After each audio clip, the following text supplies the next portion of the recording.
Nandosi hu montembo plato gan benento ton Patrice Talon do to hen wala ton yodo PAG si akpa ku tadio noué nbo kan jo amon mi ton lay person bo tuto yodo association partage diaspora béninoise et de limboso foatenoa boblidira ibesu yido zogben noué jo amon mi ton dodoru mi ton benento ton lay yo e kere mi namoro no am coton si demain nouwa mon coton e soru bolu ayun me sa fotin e imputon ton e stade de l'amitié de Cotonou et na besi a 100 foton ku e goso son ton soido a 100 foton ku ne goso son ko do pour 17 au 19 septembre 2021. Ani le minamo nous avons coton si demain. Nous on a que me wibedi ton tadio benesin tomiton me fiton lay.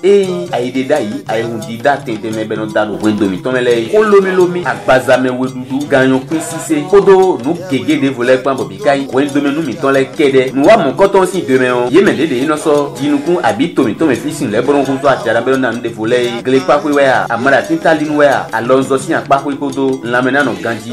Nous nous boule domi tentemele yo na fo gigi ba teda yo difne azokwe gan wa nya beto pa wa nya ajo ato wenwe alozo ato wa yimbo ba do mejile yo abi to mi na fotera yo dio wendo gon iton e dilo we boye to na toro wa mo coton si demain yo malo ku de bu sawe o alokan e na ku wedi 96 19 04 99 abi 95 54 64 96 partage diaspora béninoise et do di nous we do me nous ton to me ton le yo so daga we nous va to emile